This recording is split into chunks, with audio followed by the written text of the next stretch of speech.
Howdy, folks, and welcome to the Hunting Stories podcast. We got a great one for you today, a unique one for you today. Today we're talking with Zach Miller of Southern Loons Retrieving. He's a dog trainer. He's a hunter himself, but that being said, today's stories are almost entirely about dogs, and it's super interesting. It's something that I have no experience with, so I was very happy to have him on the podcast.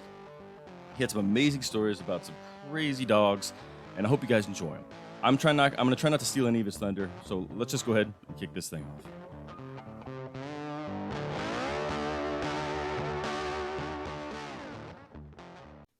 All right, Zach, welcome to the Hunting Stories podcast, brother. How are you? I'm doing all right, man. Thank you so much for having me on. I'm super excited. Dude, I'm very happy you're here. I think I've mentioned it plenty of times on the podcast before. Some of my favorite types of guests are the people that reach out to me, excited to tell me some stuff, rather than me reaching out, because I've reached out to some folks and I'm like, that's an okay story, maybe, but people that come to me always have good stories. So I'm super excited. Let's kick this thing off right and let you go ahead and introduce yourself, so the people know who they're going to hear some stories from today. Yeah. So my name is Zach Miller. I have been waterfowl hunting in general, but primarily waterfowl hunting since I can remember, since I was a kid. Been a gun dog trainer, same amount of time. Came up through my family, learned the ropes, did my bird boy time, went through everything, and we can dive into all that. But it's in my blood, and absolutely love it. So you said something real quick that I'm guessing what it is, but you said I did my bird boy time. Is that when they make you basically the bird dog? You're just a little kid running around catching birds? And you said it's okay to curse? What's that? Yeah, of course. Yeah, that's when you kind of do like the shit work. You kind of go, you're doing your bird boy time. So a lot of that is hey, the more experienced trainer is handling the dog, and you're just like 200 yards down the way, and you're just chucking a bird, smelly, stinky, just eating the sunlight all bird boy time. Got it. Okay, that makes sense. All right, I interrupted, but continue. No, you're good. It's been in my life. It's been in my blood. It's been in my life, my entire life, plain and simple. Really found a calling to it, and absolutely love what the waterfowl community brings, and just the way that and I'm sure this is with most hunting lines, if we want to call it that, archery, big game, small game, waterfowl. You can very much make a life out of it. You can, some people can say, yeah, it's gonna be my hobby. This is more so, this is my life, and I know it. I always tell folks, it gets me kind of like I'm super excited, super passionate about it, because not many people get to say, man, I found my passion and I can pursue it. I've got all ahead of me and I can pursue it. That's awesome, especially finding it at such a young age. Like I've fallen into that with hunting, but I've only been hunting for a few years. Like, imagine where I'd be if I had this passion for my entire life and been pointed in one direction. Not me. I've been pointed all over the place for 30 years trying to figure it out. But that's super cool, man. I'm excited. Let me ask, so birding, bird dogs, all that stuff, do you do other hunting? Are you into, whitetail and turkeys? And turkeys are birds, I guess. But what else do you do? You do it all? I've done a little bit of deer hunt, mainly to fill the freezer. I've never really, I think I've just scratched the surface on archery, to the point where I had a buddy introduce me to hey, this is the right way to get into bow hunting. And I'll still never forget, I first brought home, and I had no one to show me the rope. So I just let this thing fly, and I'm probably, and just black and blue on the wrist. Just demolished, but it's a rite of passage, man. That's a rite of passage. I did the same thing. I took a buddy shooting. He did the same thing. Your first time out, you just got to do it. You just hope you don't do it twice. And you just have, well, here's the kickers. I've done 4 or 5 for punishment on that one, but no, it's such. That's what I love about the hunting world is you can dive into any piece of it and really just commit. But in terms of anything else I really dove into, deer hunting, that's really about it. Bird hunting, and I'm sure for your listeners that do waterfowl or even just bird hunt in general, they know how addictive it can get. And once you get that kick, man, it's tough to go back from it. It really is. Yeah, absolutely, man. And you know what I love is I've heard several people tell me like, oh, all fishing stories are just fishing stories, and all bird stories are just bird stories. There's not much to it. It's always the same thing. But what I love is getting the really passionate guys like yourself, because I've heard some really crazy bird stories on this podcast already. So I'm excited to hear what you have for us today. That being said, man, why don't we kick this thing off? If you're ready, why don't you set the stage for your first story? Yeah, let's. So I got a list here. I'm a little bit of a newbie on this one, so that's okay. Let's start this off here with. We'll do a hunting story. We'll start off easy there. This is just kind of like a funny hunting story. So this Perfect. Was. I was. So I was originally born in Pennsylvania, and. And you're out of Florida now, is that right? Florida now, yeah. Okay.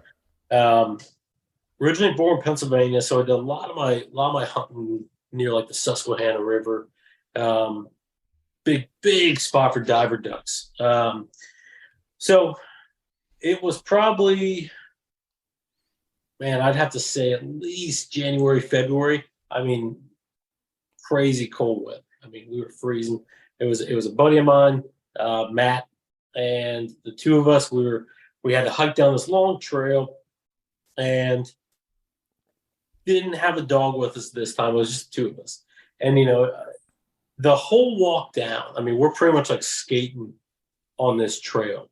And I'm thinking like, man, this is going to be rough because what we're trying to hunt on, we're on the mainland and we have to cross this like little stream, which of course, as we'll get to, isn't little by any means. But we're on the mainland and we have to get to like this little island because all the birds, when they come in, they all kind of sit on this back end because it's a little back end, a little calm piece of water where the current really doesn't reach to. And that's where I like to feed. That's where I like just kind of just relax and hang out. And we knew this from scouting it. Of course, little did we think of at the time, it was when calm skies, calm water. Of course, any duck hunter knows the best time to get the birds when they want to really set down and come into your spread is really nasty weather.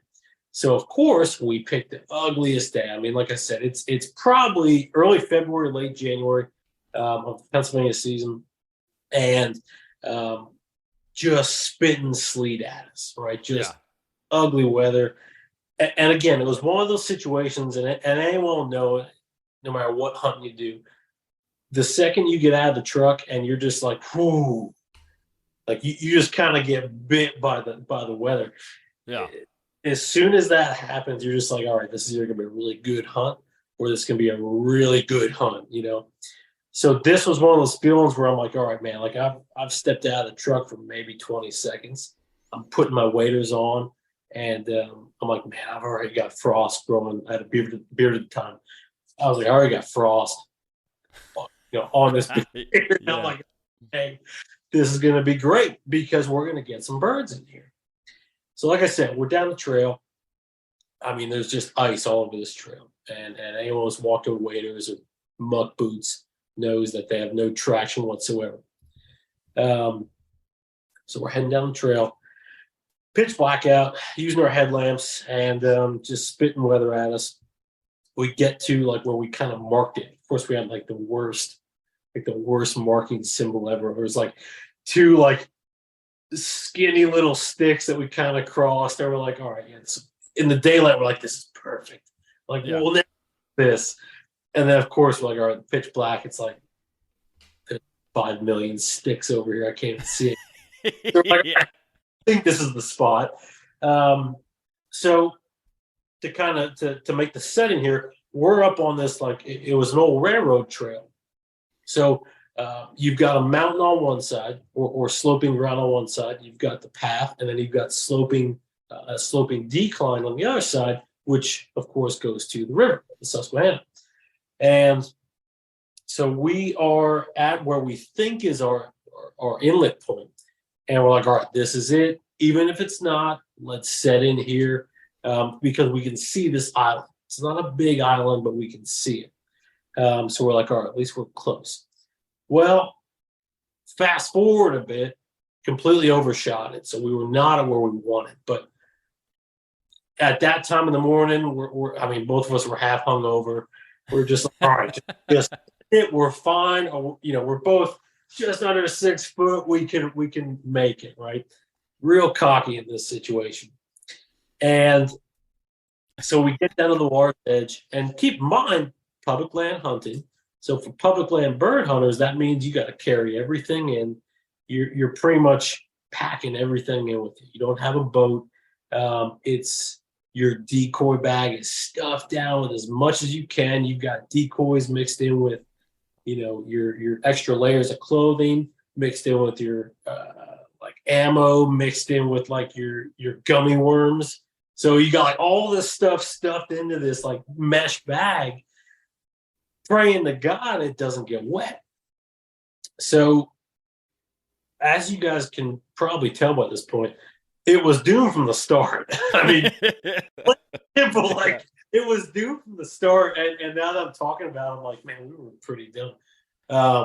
I think I have the same story, but in Colorado with a rushing creek. But I'll tell you that one after. You go ahead. I'd love to hear. So now we're at the point where we're at the water's edge. And I guess I should back up here. Before we made the trek down on that decline from the trail, all you could hear was these rapids. You could just hear water just ripping. I'm like, man, wind's howling, the sleet's coming down, the water's just ripping. And for some reason, I don't know what it is. It's probably just the fact that it was pitch black out and your mind's playing games on you. But everything gets amplified when and I'm sure you can relate to this. Everything gets amplified, and you're just, man, you would have thought we're at the Grand Canyon down there, and maybe it was a 20 feet crossing, right? But you would have thought otherwise. So we make our way down there, and everything's slippy. I mean, all the rocks are slimy and just frozen over. We sling our shotguns over our back, and by this point, we're pretty much choking everyone out with everything we got on us. So we make it to the water's edge, and I look at Matt. I look at my buddy. I said, man, we really didn't say much. We just kind of gave each other that look like, man, we've been through a lot of nasty situations, bird hunting or not, and this is going to be a top fiver. And we both just gave each other the look, but we also gave each other the look of like, you know what, let's do it. So last words. So we grabbed we eventually used our shotgun, but we also used a real big stick from the shoreline. We're like, all right, let's make our way over here. We give ourselves plenty of time. Let's slowly just kind of wade in and out of these rocks because you'll get pretty messed up. So again, to evolve the setting here, now we're making our way across over to the island. On our left upstream it's more rocks, a lot of rapids, just the oncoming water, right? Water was probably up to about our ankles at that point, but at the midway, it was, you're pushing, right around the lower chin. So it definitely took a dip. Downstream, however, you had nothing but, I want to say daylight, but you had nothing. It was just straight water. There's no one pulling you out of that. I mean, if you look up the Susquehanna River in Pennsylvania, it is a brutal body of water. A lot of people get caught up on it. A lot of people don't make it out of it, especially in that time of year. So this is all dancing around our heads at this point, and we're like, you know what? Still, let's just do it because maybe we'll see a duck today. Of course. So I take the lead. If I remember right, I take the lead. Matt wasn't far behind me, and we kind of staggered each other so that we knew, okay, if one goes down, you can quick grab us, or you can grab the stick because it's a pretty long stick. and at least we have some grip. Keep all this in mind as the story evolves.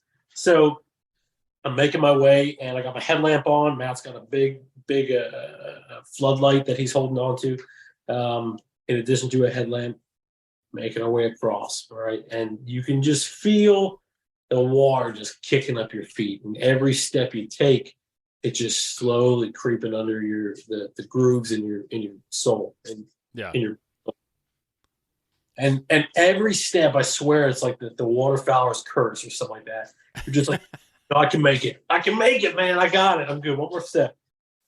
So, one step after the other, we're getting about halfway. I hit the halfway point. I'm like, all right, I think we got this. I can see the other side, right? So, making our way, and I don't know what it was. I don't know what I stepped on, but I went to put my shotgun butt down into one of the rocks, and I put that down, and I don't know what it was with the water. Kicked it up, and everything just goes upside down. Oh no! Oh man, it was like every waterfowler's dream, right? And this was at the time when I did not use, and this is a great lesson, I did not use the waist belt for your waders. I used to think it was the dumbest thing ever. Like everyone else, I'm like, why do I need a waist belt when I'm wearing waders? There's no point behind it. Yeah, I've never connected mine. I don't know what it's for. Continue. I'm excited to hear what it's for. Yeah, and this would be a great learning experience, right? So I never understood it. I was like, I'm wearing a waist belt for waders. So just kind of free flowing on the waders. So I'm pretty much upside down at this point. Lose all my gear. I still had my backpack on, my gear bag on, and but instantly, I mean, just February, freezing cold, Susquehanna River water, just immediately floods my waders, and I'll tell you what, just chilled to the bone. Instantly. Yeah. I had 2 or 3 layers on underneath that. Did not matter. Just soaked right through. Ugh. So I go tumbling, and we remember how I mentioned, like, hey, if one of us goes tumbling, I'll just stick my shotgun out and you can just grab it and hold on to me. That thing was like wrapped around my neck. No, it was not a down before you had a chance to think about it. Nothing, not a chance. And the only thing you think about when you're tumbling is, oh my God, it's cold, and man, I'm an idiot, right? Yeah. So I go tumbling, and everything just goes out of my head. I'm just like, man, I'm freezing cold. I gotta get out. It's the fight or flight. So I look back, and I'm like, I just see Matt's spotlight. And it's just pointing at me, and go back under, and I come to. And at this point, I'm like, all right, now I'm fighting 2 angles here, because the saving grace here was in my bag was all my decoys, right? The decoys were literally keeping me afloat. I kid you not. If I was not carrying decoys, man, I'd been in for hurt. Wow. Decoys were keeping me afloat. At the same time, though, I had all this water weight just filling in my waders. So I'm like, all right, I know what to do here. I just don't want to ditch my waders. They're somewhere in the Susquehanna right now. Ditch waders, beautiful like Drake, new waders, awesome waders. Ditch those. And to take a pause here, the point of the waist belt is it's a stoppage point. So like if you have your waist on and your waders fill up, and it's supposed to be relatively tight to your body, the waist belt. It doesn't stop it fully, but it prevents full just like drainage. Yeah. Your waders, rather than right? just filling a bucket with water, it's just gonna dribble in there a little bit. I got it. Okay. Yeah, so it helps out a little bit. Do I think it would have saved the day there? No, not a chance. I mean, when I'm talking like my whole body, I just submerged. So I go back under, I ditch my waders, pull them through the straps from my decoy bag, because I'm like, this is the only thing keeping me afloat right now. And I'm like, I don't know how much time I got before like I just freeze up. I'm like, I can see the shore. I'll swim towards it. So as I ditch my wares, I'm kind of kicking the last boot off. Um, I look back upstream, which looks like a mile away at this point, and all I see is Matt just like he said he screamed something, but then all I see is like him just tumble and his light just tumble. Oh no. Oh no! Now he got hit. 'Cause you could tell. I don't know how, but you could tell like he tried to like kind of about face and go back to shore, the right move. And I'm like, I think he's in the water, man. And so I'm making my way back, and all I hear is him just be like, help, help. And like, there's nothing worse in your head being like, man, I'm in like silk top and bottoms with like a decoy bag on my back. I'm like, man, I will help you, but I don't know how much good I'm going to do. Yeah. And that's just the realistic part of that. So he kind of when I talked to him, he said the same thing. He's like, man, just same thing. Get on my belt on, ditch my waders, start swimming towards you. And I still have my light on, or it was still attached to me. So shine the light at him just to kind of give him like a waypoint to shoot for on shore. It's still pitch black at this point. So we get to shore. He just swam the shore. We both just swam the shore. And mind you, kind of paint the picture here. So sun's starting to come up.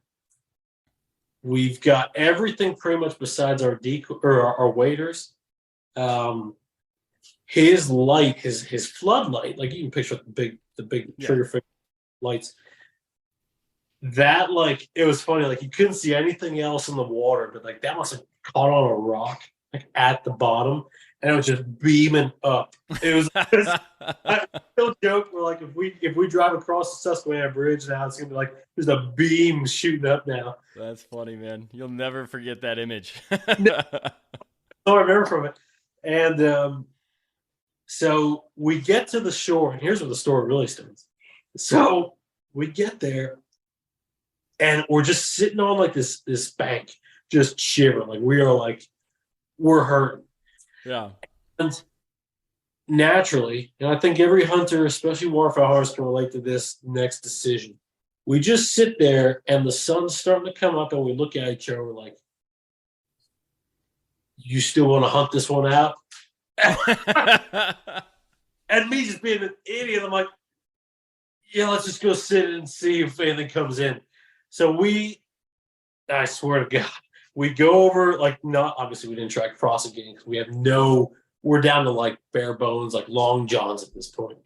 So we go over to like the far shore where we've seen birds before, and we set up. And just like idiots, we're just gluttons for punishment. We're starting to like cut vegetation down, like thinking we're gonna last more than like 5 minutes in this spot. We're setting everything up, and again, taking it a step further, I'm like, all right, what direction do you think they're gonna come from? Like, how's the wind looking? And all that's going through our heads is like, man, the wind's coming at us. It's cold. Like, yeah. What are we doing? So the sun's coming up, and we kind of like, I think we threw like one decoy, man. I'm talking one. And we're like, that's good enough. They'll see that. We're good. So we check one, and we sit there for, I'm talking maybe 5 minutes, and we just look at each other, and we're like shiver. We're like, I don't think we're gonna make this. Like, yeah. So we called it right there, and we get back to the truck, and man, like stuff started to turn blue and just frost everywhere. He actually found his waders caught up on a log right where the parking area was. It was right by a bridge. I never found mine, but it was just one of those experiences where like a lot of waterfowlers will always talk about like, hey, this one time I went under where my waders got fully flushed out in the river. And it's always just a good story because you're like, all right, you can learn from it, but it's also like dive in deeper and be like, why the heck do we do any of that? Yeah, right. The birds I'm, ain't wo- going, man. yeah, I'm wondering how many of those stories end like yours, where you're like, no, we can still hunt, and then 5 minutes later go, no, we can't. It was. I wish. I always tell people, I'm like, man, I wish I just had a GoPro on in life because like the look that like we gave each other, like, you still want to hunt this out. And again, if someone just had a camera, because again, we have nothing on. We have no like warm weather stuff. We're drenched to like the core. All of our gear is destroyed. Ammo's probably just soaking wet. Um, just would have been no point in it. So Yep. if we got a bird that day, I would have said, okay, it was worth it. But that was definitely a point of like, we're sitting there, we're like, yeah, we need to get back in front of a heater real quick, man. I bet, man. Like, That's a good story. That's a great story, man. It reminded me of one of mine, and mine didn't go nearly as poorly as yours, but it had all the makings to go that way. yeah, And this is Colorado, right on the Front Range. I'm turkey hunting with a buddy. It's our second time to this spot, and our first time we get there and there's another hunter there. So we're like, where are you headed? We'll go somewhere else. Like, you were here first, you pick, and then we'll plan accordingly. So he goes down towards this river, which was our plan, but whatever, we go up to the left. The next time we go in there, we're like, well, that's where he went, and that's where we wanted to go. Let's go do that. That first day, we kind of made a big loop, crossed the river at some point, came back, and it was this beautiful little beach right on the river, with a board going across some rocks, just really easy to get across. And so when we came back, we're like, all right, we'll just walk down and we'll find that. Like, it was super easy to cross. We'll hike up that other mountain there. We saw a turkey sign. Let's go do it. We did not at any point think that it had been raining for the last 5 days. And so we get down there, and there's no sign of, like, it's dark, right? We can't see anything, but there's no sign of that board. There's no way to get across, and we don't know. I would, if I had to guess, when the water's at its normal height, it's probably a foot deep, like nothing crazy. But we're not wearing waders; we're just wearing hiking boots. So, and this log is maybe 2 inches above that, but the log's completely gone, or not log, but like a board that's bolted into rocks. So it's submerged, so we can't even find it. So we have no idea. So we spend 45 minutes just kind of walking up and down this river in the pitch black, trying to find a point that we think we can cross. And finally, we come up to this one spot, and it is a drop of like 6 feet into a swirling pit of water. That's just like I don't know what it looked like when the water's not overflowing, but I was like, this is the dumbest place we could possibly cross. But it had a log about 4 inches wide, 12 feet across, and we're like, no, we can scoot across this thing. So we build up the courage to do this thing, and this time the sun's just kind of coming up, and we realize that this log is just like soaking wet, so it's slippery as could be, right? So we got our packs on, we're prepared to like go turkey hunting all day. So like we were weighed down pretty good, and my buddy, he's a fair amount younger than me, right? So he's in his 20s. So you can say that he's either more athletic or he's stupider than me, but he goes across first. And I'm sitting there just building up my courage and just like going, like, oh man, I'm like, we're throwing our gear across, and like, okay, now I just got to get across this log, and I get across, and I slip a little bit at the end, and whoo, like I gotta like rebuild my courage, because like that was a close call, and like we're talking, if you fall in this, you're breaking a limb at a minimum, because it's a good drop into who knows what, something's churning up this water. It was dumb. Either way, we hunt all day. It was a beautiful day, lots of fun. Oh, actually, no. The next part is that's actually an island. So now we're just on this island. it's We, not we, your we own, man. yeah, we didn't know that we had to get across the other side. So like, well, shit, now what? And so like, there's no good place on the other side. So we're trying to figure it out. My buddy's walking out on this log, and the log collapses underneath him, and he drops basically mid thigh deep, both legs, right into the creek. And so he walked all day with two sopping wet boots and sopping wet pants. His pants dried pretty quick, but Yeah. Either way, hunted all day, didn't see any birds, heard them, but just couldn't get any of them to come in, those dang Miriams. But it was a lot of fun. And then on the way home, same deal. It kind of drizzled throughout the day a little bit, Yeah. and we just couldn't get back across. And like some hikers showed up, like, what are you guys doing over there? We're like, trying to get across. It took us forever, but it could have ended up way worse than yours. We wouldn't have floated very far, but like, I don't know what was in the water beneath us. It was a dumb decision. Very dumb decision. How'd y'all get back? Man, we went back the exact way we came in. We went back across that stupid log. I don't know why. Like, thinking back about it, I'm like, that was the dumbest thing I could have done. I should have just walked through probably the foot of water over there rather than crossing this 8-foot like canyon with swirling water underneath me. But whatever. It's a fun story. We still talk about it as the dumbest thing we've ever done hunting, and we've done some pretty dumb things hunting. So, yeah. But yeah, that just your story reminded me. Anytime it's like, oh, we're gonna cross this water and the water's out of hand, I'm like, I know that feel. Except I didn't have waders, but yeah, Yeah. Yeah. cool. So, all right, Zach. Well, what else you got for us, man? That was a good one, and I believe it. And if you haven't listened to it already, God, it's the boys from Pack 'em Out Apparel, Jeff Duvall and Efren Gonzalez. He has a hilarious story about going into a freezing cold river with no waders on duck hunting. Oh my Oh, God, it's so funny. I'm That's episode 27 for anyone that's listening that wants to hear a good one. Lots of big game stuff with one little duck story in there. That's just I think about it every time I hear waterfowl stories. That's it, man. That's it. I got to ask now. Am I the first like gun dog trainer you've had on the podcast, or have you had more on there?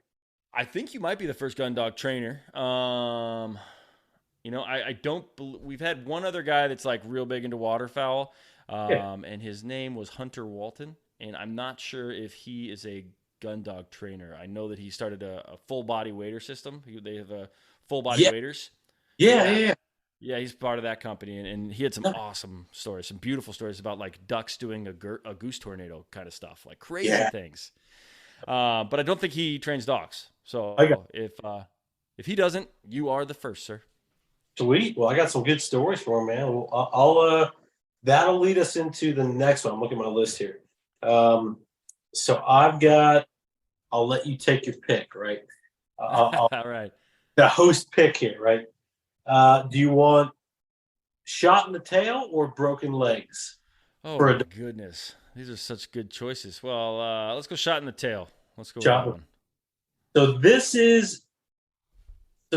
was probably, let's see, this one I was doing my bird boy time, and we had this one dog, black lab. I mean, just you want to talk about a behemoth of a dog. I mean, most labs, they'll sit between the 50 to 70 pound range, depending on their background and their breeding, their bloodline. But you'll get the occasional field trial dogs where these guys, it's like who's training who kind of mentality. Or just it's pretty much like, hey, you sure this isn't a Great Dane? Like monsters. And man, they are a joy to train because you see one of them just ripping into a wounded bird. It's like, oh, like unload your guns real quick, guys. Like you're in for a show because this dog's about to break this bird up. So had one of them come into the kennel for training, and again, I'm still relatively green and in terms of dog training, gun dog training, and my mentor says, hey Zach, have I know I've kind of taught you a little bit about like alpha dogs, but have you ever like truly been taught about like a true alpha dog? And I didn't really comprehend what he was telling me at the time. And as I tell the story and I reflect back on it, I always pull something new out of it. And a lot of trainers I like to tell the story to who are coming up or being exposed to this word, I always tell a story because a lot of people are so quick to say, yeah, it's an alpha dog, or yeah, I got an alpha dog. It's like, man, if you truly have an alpha dog, and I mean that in the sense of demeanor, in terms of in how they carry themselves, in terms of how they work, their drive. If you truly have an alpha dog, some are not fun to work with, right? And I'll live, breathe, and die by working dogs. But some alpha dogs are just a pain in the butt to work with because they are so stubborn. I kid you not, man. I believe you, man. I actually have a little story about sled dogs. There was an alpha involved, but yeah, continue. Perfect. They are so stubborn that, like, man, it's where I could normally break through to another dog, right? And I'm looking at my dog. It's knocked down the camera before.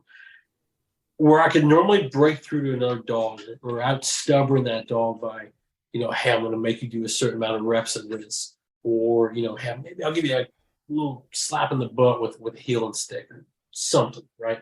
Just to kind of say, like, hey, buddy, like, take a breather. This isn't how we do business here. Let's reevaluate. You get a real alpha dog in the mix. They will look at that heel and stick and be like, all right, how about you put that in my paw and I will do the out stubborning for you. And, and I kid you not, you know, a lot of dog trainers will, when they're going through the ropes and they're learning, they're going through the bird boy time, or they're learning their obedience training, sometimes the boring stuff, you learn a lot about body language. And I promise all this is going to come full circle. You learn a lot about body language and why it's important. You learn about all the little things that you're like, I don't think that's really going to matter for 99.9% of the dogs that I'm going to see come through these kennel doors. Yeah. And then you get a true alpha dog where you're like, all right, like, hey, all these things I used to do, they don't mean jack with this, because he or she's just burning through all these tricks I'm trying to use. So that's when all these little things that you were taught kind of come back into play, and they mean something. So, you know, where I might be able to discipline or out stubborn a normal dog, that we'll refer to it as normal dog, where I might be able to do that with that, by having kind of just relaxed body language. When I'm coming in to work an alpha dog, it's like, man, I got to have my body language right. I got to have my eye contact right. Everything's got to be perfect, or old boy or old girl is going to just wreck me. Yeah. Before this session even starts, right? So a lot of this, the story here is mainly about how this dog gets broken, right? We've always heard stories of like, hey, I got to break this colt, or I've got to break this horse, or you know, some farm animal, right? Yeah, yeah. Dogs go through a very similar process as well, right? And it's usually within the first week or two when you get a new dog. So we get this new dog. His name is Buddy, of course, right? So we get this new dog, just like 80, probably 90 pounds of just pure stack of muscle. Like you would have thought he went through like Arnold Schwarzenegger's like full circuit. And I just like size this dog up, and I'm like, you're going through the basic program. Like you could probably teach me a thing or two. So is it normal for dogs to come in that big to bird training, or do they usually start younger? a lot of times it's younger. So this That's what I was, figured. Okay. yeah, and you're not far off. So this was actually a favor. We were using land for a real good buddy of mine. He had like hundreds of acres, and he didn't really do anything with it. He just kind of lived in the land, and I think he had a couple of horses, but for 99% of the other part of the land, he didn't use it. And my mentor and myself were like, all right, we'll go run our dogs on there. So to kind of, I guess, compensate, he was like, hey, listen, I have this lab. He's from amazing bloodlines, which he was. And I just don't know what I'm doing with him. Can you guys take him and just, I'll give him something to do. And man, that dog gave us something to do. All right. So I'm telling you, a lot of it when we first took him on was just learn what he knew. And when I say the first retrieve this dog made was probably like 600-700 yards, like without batting an eye. I mean, just gone and like a bullet there and back. And I'm like, we got something here. But he was so stubborn. I mean, his line manners, and when I say line manners, I mean, you bring him out of the truck, you take him to the line, the bird goes up, so it's a starting point. And when I say they were just horrible, I mean, they were horrible. Like you had to hold this dog's collar. But as soon as it got to working, it was Johnny on the spot. Great dog.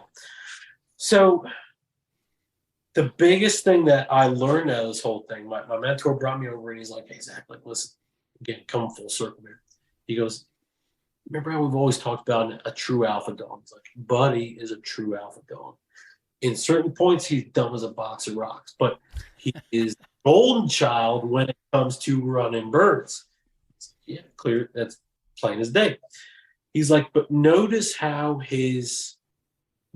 can't get through him on line manners. We've been working at this point probably for a month or two on just trying to get like, hey, just hold a sit while the bird's in the air. For a lot of dogs, that's kind of the the starting point for retrieving.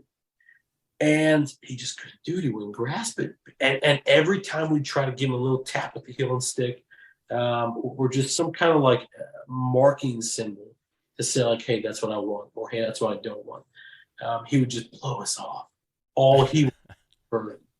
And I mean, when I say, and I think I kind of downplayed that a little bit. When I say blowing us off, I mean like he was straight up like just every bit of dominance behavior was coming out at us. And he was just like, nope, like, you guys are lucky you're here in my presence.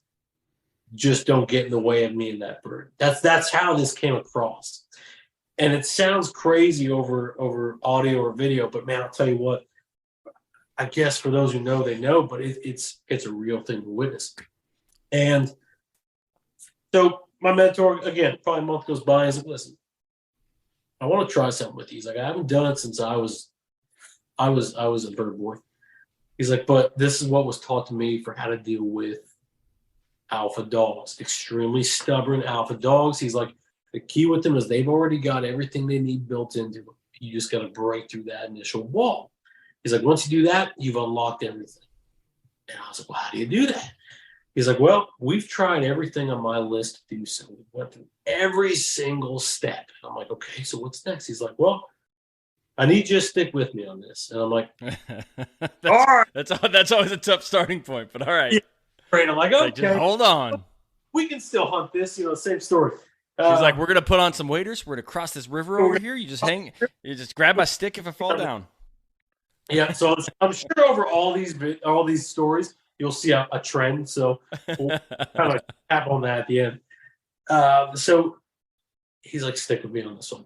He's like, when you get a truly alpha dog, he said, the old school way that I was always taught was you get a blank 22 pistol. You put it to their tail, and their tail or their rear end, and you shoot it. It doesn't have to be right on the coat, doesn't have to be right on the tail. Some can be close. He's like, some books I've read, sometimes I've been told by my mentor, he's like, just put it right on their butt, because a lot of times that's how you get through to these dogs. They'd be in such a frenzy, such a panic, I guess if you want to say, of just overstimulation, just drive out the yin yang, where they just can't control it. That this is kind of like that snap at, like that smack in the face of, hey, like, come back to the light, man. Like it's okay, but just focus, right? And again, I was just kind of like, okay, like, do you I'll follow blanks, so I guess. Yeah. I was like, I'll follow your lead. He's like, oh no. He's like, you're gonna do this. I was like, oh, okay. And I'll say this: there's always a healthy fear that you gotta have when you're working with any dog, because at any point they can just turn on you. It doesn't matter what size they are. I've seen a lot of little dogs rip up some big people. Yeah. This is no different, right? So in my head, I'm just like, man, I'm about to turn a blank 22 round on this like monster behemoth of a dog on its tail, on its hindquarters. And yeah, I mean, I'm just pretty much wearing a t-shirt. Like, this will be great. So I was just, I just kind of watched him, and he's like kind of walking back behind the ATV. And I'm like, everything about this screams don't do it, but this is probably a rite of passage somewhere or the other. So here it goes. So I check the load, and I'm like, I don't even know where to put this thing. But I knew in my head, I'm like, all right, if I'm going to do this, I have to give the dog the chance to succeed. And then I have to follow it up in this case. So we knew already what was going to happen. We were at the starting line. The bird goes up. The dog tried to break. Buddy tried to break. So just go pursue the bird before I release the dog. So I'm holding on to the collar, and I'm giving him a simple command. Just, hey, buddy, sit. All right. I usually give him 3 chances. Buddy, sit. Nothing. Blew me off. Just focused on the bird. Second time, buddy, sit. Blew me off again. All right, so I do it again. Buddy, sit. And by this point, I'm like white knuckle, like just hanging off. Like, and here's a good pause point here in this story. They've always said, I know it's in a book. I don't. It's in one of my collections. It's in a book where they break this strategy down, where they say a true alpha dog will push you to your limits. Where in this case, you'll want to shoot the dog. And they have like a little excerpt in there that says, like, as crazy as that sounds, until you've experienced a true alpha dog pushing you to your limits, it won't make sense. And that was the first thing that came to mind, was like, now I get it. Like, now I understand. Like, because all it comes down to is so pissed off at this dog that I want to shoot this dog with a blank, right? But like, that's how crazy they can get a trainer. And it's the patience is the toughest thing to teach a trainer. I don't care how experienced you are, but it's the toughest thing to teach. At that point, I was like, man, I'm ready to shoot this dog. It's been like 3 months. I can't even get a sit at this dog. And I look over at my mentor just for like that final reassuring check, and he just gives me a nod, and I just point his tail and just pop it. And it gave off enough pressure, I think enough spark as well. For 22 blank can give off a little bit, enough that in his tunnel vision, as a high drive dog, it was like, oh, someone just snapped me out of it. And it came abruptly, right? Never had a problem with Buddy after that. Never. No way. As far as I remember, he went on to become a field champion. He got his master level from the AKC. I think he took him to grand champion level with a different club. But I mean, just amazing dog. All because of that one little just shot in the butt. I was so worried you were going to shoot that dog's tail off with the way you started this. Do you want to hear this broken leg or shooting a tail off? I was this is about to get real gory. Man. So like I after this, after like I kind of like came to after this, I started like looking back, and I'm like, man, is this a common thing? Like, because no matter where you are, what profession you do, there's always going to be the old timers who are like, yeah, we used to use healing sticks to nip them in the butt. Well, all right, we used to use 22s. Then people for them like, we used to use like shotguns. Yeah. It's always something more, right? And you'd see, you talk to enough people, and they'd encounter the same thing because the bloodlines weren't as developed yet, that they'd be like, man, we'd have some dogs where their tail would look like Swiss cheese, because that's how many times they'd have to like do that slap in the face of the dog. Jeez, man, that's crazy. It's nuts. It's nuts. Yeah, I had no idea. I was telling you I have a small story. Granted, I'm not real super experienced with dogs or any of this stuff, but I went on a sled, right? A dog sled.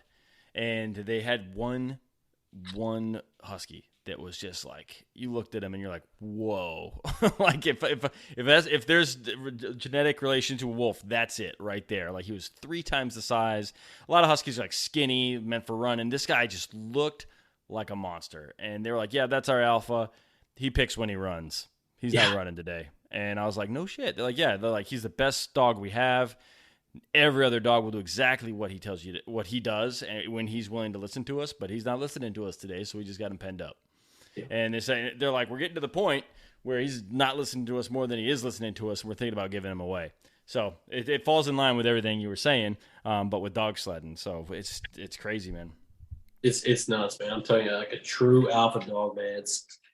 They're few and far between now, but it's always interesting to like. I always like to listen. Like it's you don't hear that a lot, but I always like to listen and see. Like, all right, we know you've got a real alpha dog here. What's your next move? Because it's a growing point for a trainer. It's like, how are you going to handle this? You can go through everything in the book, but sometimes with these dogs, they kind of wrote the book. As crazy as that sounds, and you need to kind of go off the beaten path, and that's part of it. Yeah, For sure, man. For sure. Well, I'm glad the dog didn't lose its tail. I was pretty Yeah. concerned when you started that story, and right until the very end, I was pretty sure you were just gonna. I don't know what goes off wrong, or who knows, barely. But it ended in a very interesting way. So thank you for sharing, Yep. man. Yep. Cool. So then we got the next one, man. Let's go to the broken leg if we're doing Okay. this in the right order here. The broken leg. Yep. So I got these actually. So I got two more. I got the broken Perfect. leg. I got one more. So the broken leg one. So this was. So now I'm in Virginia. Okay. Um. So doing my own thing now, running my own business for gun dogs, of course. And I'm in Virginia, and I have this dog named Maddie, Mattie, and real small yellow lab, nothing crazy. And she's actually the sibling of the dog in the story we're going to tell next. I'm going to tell next. Okay. But super small dog, one of the smallest I've ever worked with. Sweet as can be, had a lot of drive, had a good reputation or good relationship with the breeder, and was we were just kind of starting out. So we are probably in August of probably 2 years ago, and doing a little bit of water work, and I'm just introducing Maddie to. Ooh, excuse me. Just introducing Maddie to water Okay. retrieves. Very basic. We're not in any big water, but we're in a decent sized pond. And set the truck up, get all the dogs out, air them out, let them go. Number one, number two, and start going through. You start going through your rotation of dogs. You start around one dog, do what they need to do, put them up, do the next one, so on and so forth. So every dog on my circuit in my truck, we were doing just basic retrieve. So where the truck was set up was on top of the hill. Okay. And the water, the pond, our waterway was obviously at the base of this. And we were just doing basic retrieves. I had one of the launchers at one end, another launcher at the short end, just sending birds, real easy splash retrieves. All the dogs are doing great. Every dog knew that, okay, you come off this steep incline and then you just kind of do a nice jump into the water. Real simple, right? Something that a lot of dogs were messing up with or were just kind of having to figure out was that there was a decent amount of brush right before that jump into the water. So, you'd see a couple pups where they'd hit the incline full steam or hit the decline full steam, and then they get to the base and they kind of like tumble into the water. And I mean, it's just normal. I mean, it's just, you Yeah. got to. So, send all the dogs through, no problem, right? And the thing with this is all the dogs, when they're waiting to go or after they've gone, or we have them in the chain gang. So they're just watching. They're drying off or just waiting to go. They're just watching the other dogs run, which is a great way for dogs to learn at that. So we have all these dogs chained up, and it's Maddie's turn to go. And Maddie is at this point just full momentum. She's just been killing it at this point. Full head of steam, nothing stopping. I'm like, this is going to be a dang good dog. So get her set up and launch this bird out. He marks it perfectly. And I'm like, all right. And here's the kicker. Last dog of the day. I'm like, all right, we're going to get this. Run her. I'm going to go home, put the dogs up, crack a beer. Call it a night, right? So launch bird, splashes. Maddie marks it perfectly. And I send her. She goes full head of steam down this thing, right? Beautiful, beautiful line down to this bird. And she did not even acknowledge this jump, right? Just, I wouldn't even call it like an embankment. It was just kind of like a rise. Maybe just like right? And just doesn't even acknowledge it, right? Just boom, right through it. She tumbles. I just see a cloud of dust. See a cloud of dust, hear a screech, like just a big old yelp from her. Oh, poor pup. Yeah. So naturally, I'm like, all right, put everything on pause. Kind of just hold everything off. I was recording it and hit pause. Wish I didn't. So go down to her and you can just hear her screeching, just hear hurting. Go down to her and we're maybe a couple feet from the water. Missed the jump completely, but I look at her and I'm like, oh man, I see a trail of blood now. And I'm like, all right, well, I look at her. It's coming from her back left leg.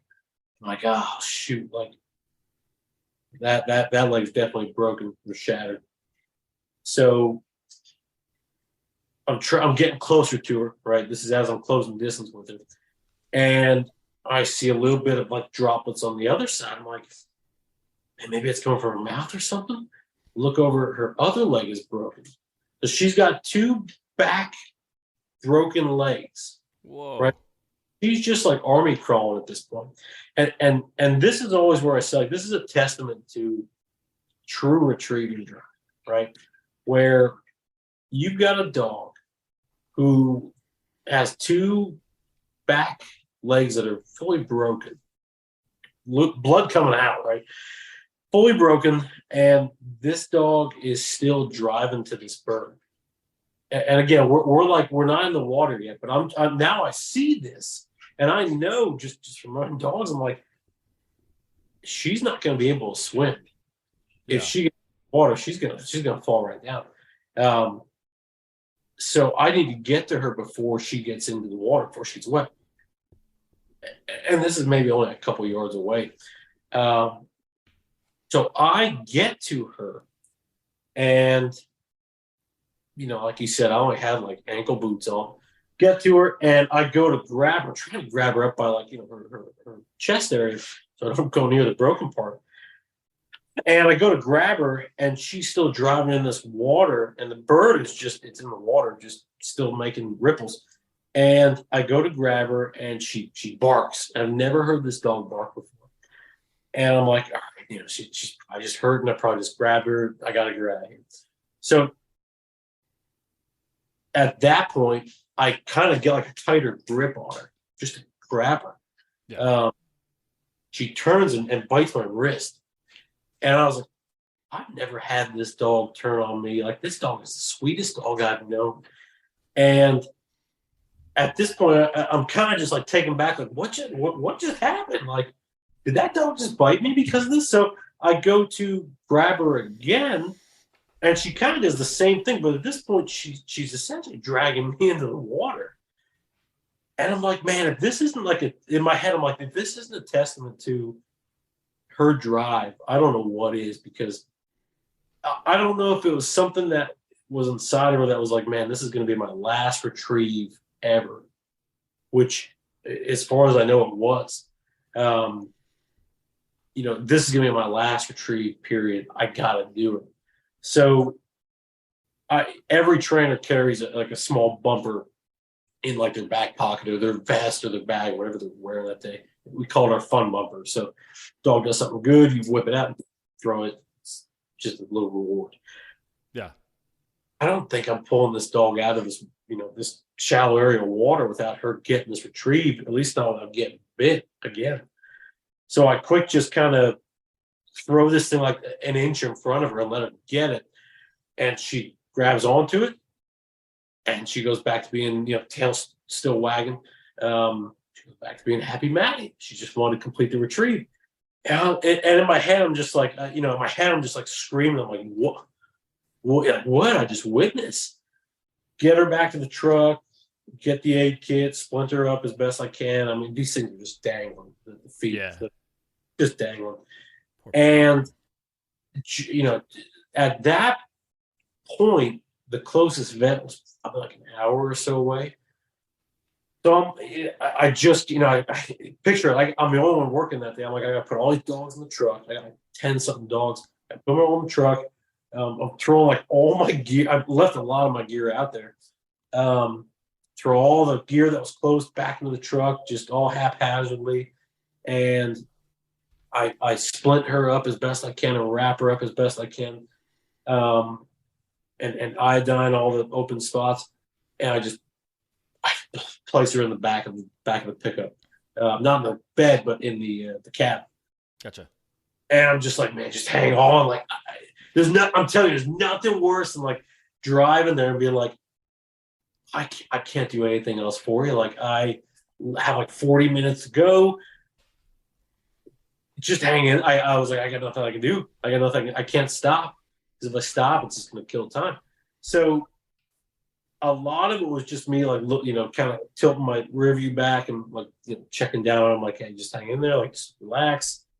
And there was nothing too crazy. She has some broken legs, but if anyone's ever worked with a dog who's injured, all they want to do is lick it and agitate it more. So it's like, if anything, the best thing that could have happened was having someone back there just to like be the dog cone. Yeah. Be like, hey, don't lick. Pet under her chin, keep her head away from it. Yeah, exactly. Because otherwise, it's just me like in the back trying to like find her face. So we get to the vet finally, and knew the vet, awesome lady. And she's like, listen, I can X-ray this, but it's pretty evident they're both broken. We don't do that here. And I was like, Jesus. Oh God. What do you mean? Like, we can evaluate, and I gave them credits to. They couldn't, but they're like, we don't do it here. We can send you right up to the next spot where they do the full surgery, and the guy works with labs primarily. I was like, great, give me the address. They're like, well, it's about an hour and a half away. I'm like, okay. Like, all right, like, just give me the address. So, do you still have all the other dogs in the back too? Everything's spoiled. You can, like, at this point, I mean, worst case scenario, I mean, like, dogs are, you can just see piss coming out the side. It's just ugly, right? But at that point, you kind of got to shut everything off and say, okay, this dog's a priority. As ugly as all looks, this is the priority. Because listen, I don't care if I can wash all that out of the truck later. This I got to focus on, right? Because this takes priority. So throw the address in, drive the hour and a half, I think it was, just under, up to this next hospital. They knew we were coming. I'll give credit all day long. They were awesome. They knew we were coming. They had all this stuff ready. On the way up there, it's the worst thing you got to do. I got to call the owner. Just like, hey, listen. And I explained everything, and they're like, really? That's how she did it? Like, that's how that last retrieve was? And I was like, yeah, but do you have insurance? Like, do you have insurance? Yeah. Like, it's pretty expensive. And they're like, yeah, you're good. We got all that. And I was like, they're like, that's how that went. I was like, yeah, it was something to witness. Like, it was amazing. I mean, I always, anytime I look back and I'm like, what, if someone's like, what's retrieving drive look like to you? I'm like, man, it goes back to Maddie. Like, that is it's like, you can't build that. That doesn't get built. I don't care how good of a trainer you are. No book teaches that. Yeah. And the kicker was, like, her bloodline was zilch. Nothing. No retrieving, like, any background. It was just blank slate. So that was, I mean, she got fixed up. She was good. I mean, I rehabbed her for a couple weeks before the owner came and picked her up. But that was definitely her last retrieve. They just retired her after that. But heck of a learning experience. And just a heck of a story, man. I mean, I can't even imagine. So she just basically hit a mound going full speed with her back legs, and just the way I try to replay it. The way she must have tumbled was probably what did it, because there was a little bit of like a rocky outcrop right below that. And I have to imagine that's she just splintered it all on because I mean, there's no way she could hit the water anyway. Besides that, so that's always my read on it. Gotcha, man. Wow, that's crazy. And that's Wow. crazy that all she would like. Man, you think about any human, they break both their legs, they're done with whatever they were doing. Like No, next, like I got issues I got to deal with. But she's just wants that bird. That's crazy to me. it is as soon as she went, I knew it was drive as soon as she went to bite my wrist because I'm like, no dog would do that unless there's some kind of fear or reactivity behavior. And I'm like, this is Maddie. I mean, she's the sweetest dog ever. She's got retrieving drive. I'm like, you check all those boxes, that's pure drive right there. So that was to me like, I'll take that bite any day of the week. But it was like that's how you know. Yeah. Jeez, man. That's crazy. That's a cool story. This is fun, Zach. Cause like I have no purview into your world at all. Like I Yeah, told you man. now, like I didn't know anything about any of this stuff. So hopefully the listeners are enjoying this too, because it's super interesting. Thanks. Um, and man, I know you got one more for us. I ain't gonna turn you away, so let's get to it. So this is a dog named Ice. So Ice was the sibling to Maddie. Okay. Um, background for this. So for the breeder, they did Silver Labs and they did Dudleys. So Dudleys are just yellow labs that have a pink pigmentation to their nose. So like if you ever see a yellow lab or like a tan lab with a black nose, it's just standard like yellow lab. If you see a yellow one, a yellow lab with like a pinkish kind of or lighter colored nose, Yeah. they I'm no breeder. I don't know the exact specifications, but I don't know. I still take it. But I pretty much said, hey, keep me separate from the silvers. Let me just work the standards, right? We kept it like that. So, Let me ask why. Why did you separate it? so Is that part of the story, or am I jumping off course here? no, you're good. So Silver Labs to me, I'm very particular about this. So the AKC, the American Kennel Club, they do all the standardizing for your breed standards, right? So if there's a breed out there, they're going to specify, hey, this is the size of it, this is the coat color, this is what it should look like, right? And these are also the not good breeds or the not good breed standards here. So for labs, it's going to be different origins, but for labs, it's going to be yellow, chocolate, and black. Those are your colors. That's it, right?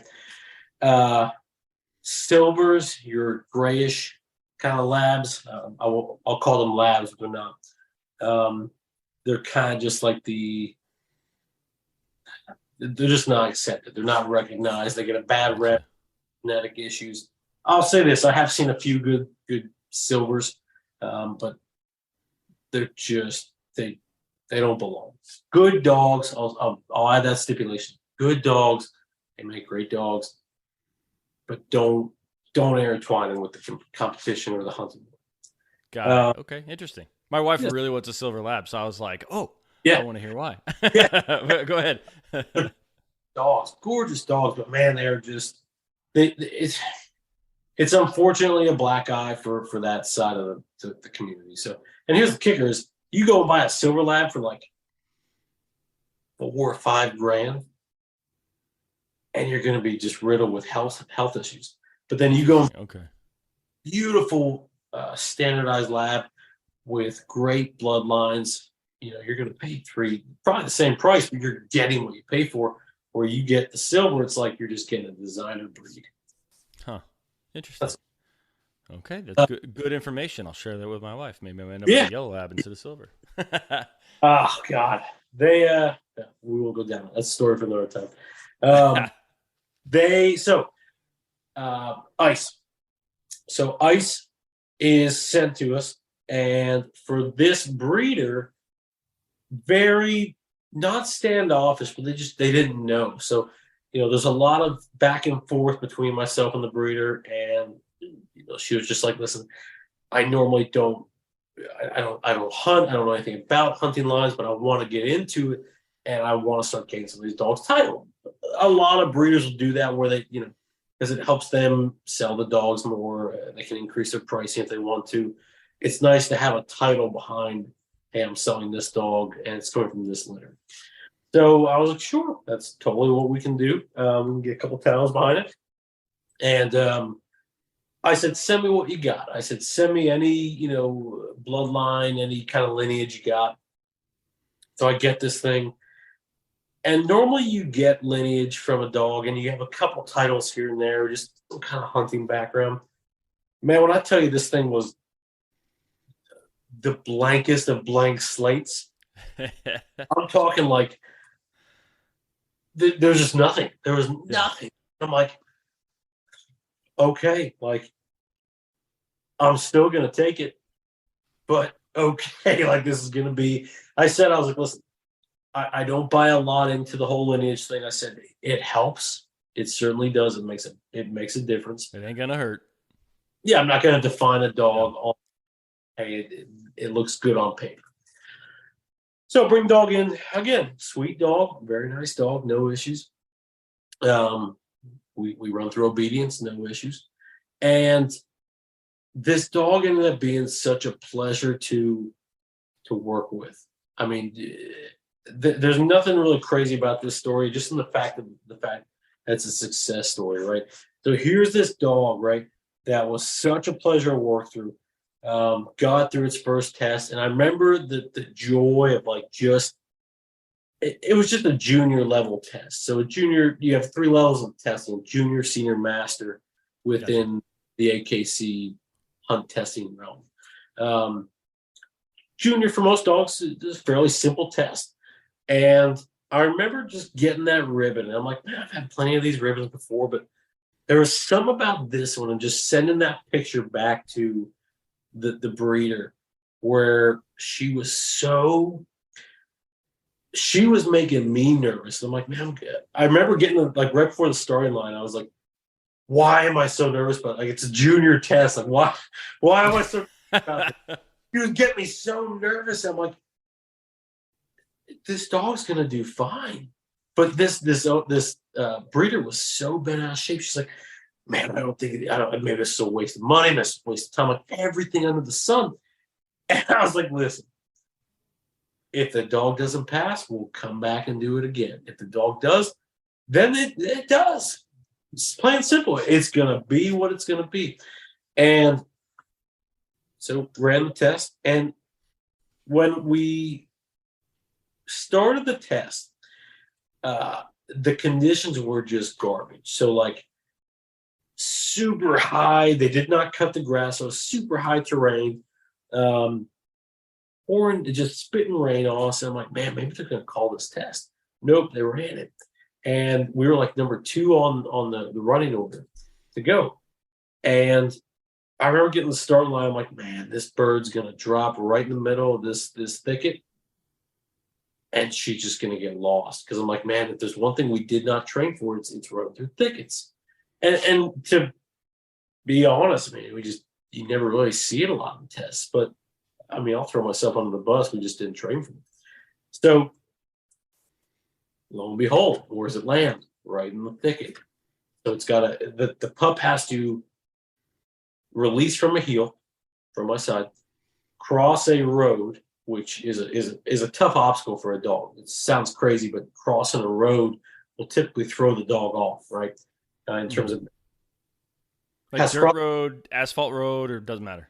It really doesn't matter. This was more of like a road, so it has some gravel, but it was defined enough. So cross a road, go into brush, and then go into the thicket and find the bird. And it was a live bird. So sometimes they'll just have dead birds get thrown up, and they'll just chuck them and make a gunshot sound. Other times you have we call them live flyers, where they release a live duck, they shoot it, and it falls where it falls. If it's crippled, that dog has to work it. Adds a different layer of challenges. So everything that could go wrong went wrong. Every situation, right? So the bird was wounded, and you could see it just like moseying around in the thicket. All you saw was like feathers popping up, and a lot of times for that level of test, they'll usually say, hey, pull the dog off the line, reset, let's do it again. They'll kind of give you like a second chance. Yeah. And in my head, I was so confident. I'm like, oh, you have to worry. They're going to send me back. They're not going to send this dog. And before they send the dog, they usually say a number. They usually say the running dog number. So I think we're like 17. And I'm waiting to just hear like, all right, pull your dog off the line.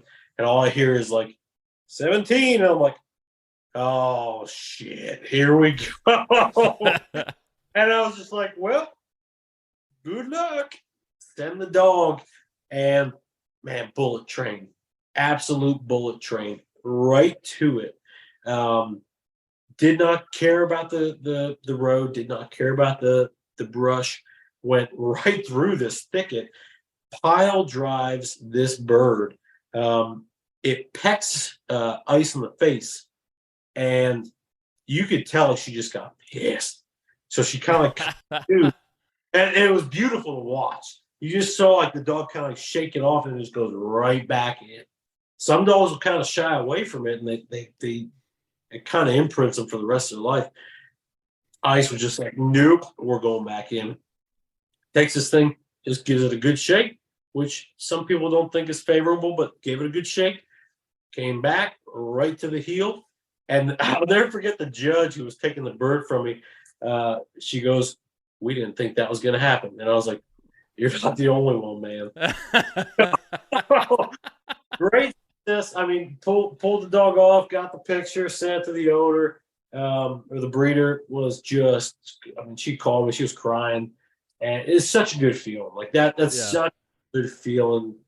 You know, a lot of people will toss ribbons away, myself included. But man, that was one where I'm just like, that dog deserves every bit of it, because you literally have nothing, and you're crushing it. And here's the kicker. Took that dog all the way to a master time. I mean, just never failed a test. Just that's absolutely awesome. I mean, and it was such a good feeling to kind of close this out, to reprint out the AKC like lineage chart, and now you've got that dog on there with a MH behind it, a Master Hunter title behind its name, and it's like, we put you on the map, and it's beautiful. Such a good feeling to really close out a handler and dog relationship. I bet, man. I bet. I'm getting goosebumps. I don't even know what we're talking about. This is all news to me. Like, but I'm still like, I'm excited about this story. Yeah, That's fun, man. That's cool. That's cool. This is Zach. Thank you for reaching out, man. Like I said, I knew nothing about the dogging world other than, like, for some reason I wanted a birding dog, even though I barely bird hunt. But this was cool. Like, this gave me a whole new perspective, and I hope the listeners also appreciated all these great stories, because it's not the normal thing that we have on the podcast, but it was fun, man. And I'd love to have you back on sometime soon, right? Dude, I would be honored to come back on. I'm sure we got plenty of stories to share. Absolutely, brother. All right. Well, since I know we're at the bottom of your list, unless you want to audible and pull one out of a hat, then we can wrap it up and we can let the people know where to find you. Because you do have one of the best Instagram handles I've ever heard. So we can go ahead and start with that. Yeah. So it is currently Sit Happens Gun Dogs. Any was still around before that. It used to be Southern Loon Retrievers. It's obviously still me, but now we're just under a different flag. So if you want to find us, it'll be Sit Happens Gun Dogs. That's going to be for Instagram, TikTok, Facebook, and YouTube. A lot of that is we're still in the building phase, because we are reflagging. So some will have content, some won't, but I'll say this: we've got some big things coming down the pipe. We have two things coming up. We've got a series coming out for your gun dog, where it's going to be, hey, you let this gun dog go for a year plus, and now it looks like horse crap. This is how you rehab it back to hunting straight. That's cool. That probably applies to a lot of people. That's going to be a big one. After that, I'm hitting the road, and I'm going to be traveling around the U.S. My pup and a camper, and we're going to be going around the U.S. We're going to be hunting as many states as we can.